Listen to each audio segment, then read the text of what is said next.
भारत की पूरी न्यायिक प्रणाली सबूतों पर आधारित है। किसी भी तरह की न्यायिक कार्यवाही में आमतौर पर दो तरह के सबूत होते हैं, यानी गवाह और दस्तावेज।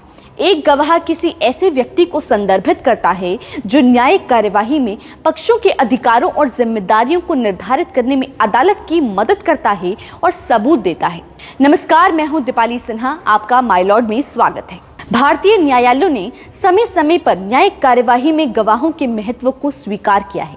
शायद आपको याद हो कि गुजरात राज्य बनाम अनिरुद्ध सिंह 1997 के मामले में सुप्रीम कोर्ट ने पाया था कि हर गवाह जो किसी अपराध के घटित होने के बारे में जानता है, उसका नैतिक दायित्व है कि वो गवाही देकर और मामले के लिए मूल्यवान सूचना देकर जांच अधिकारी की मदद करे।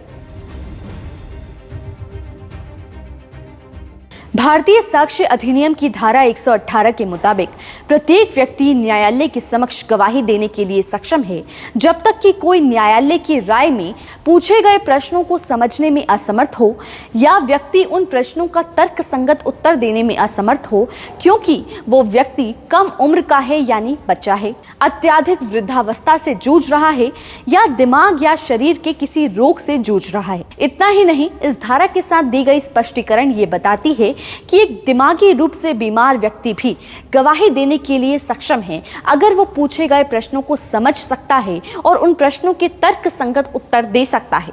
वहीं कुछ परिस्थितियां ऐसी होती हैं जिनमें कोई व्यक्ति गवाही देने के लिए सक्षम तो होता है, लेकिन उसे गवाही देने के लिए बाध्य नहीं किया जा सकता।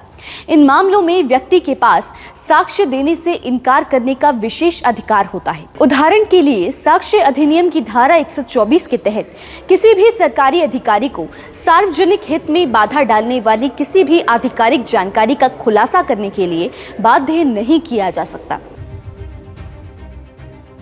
बाल गवाहों की योग्यता।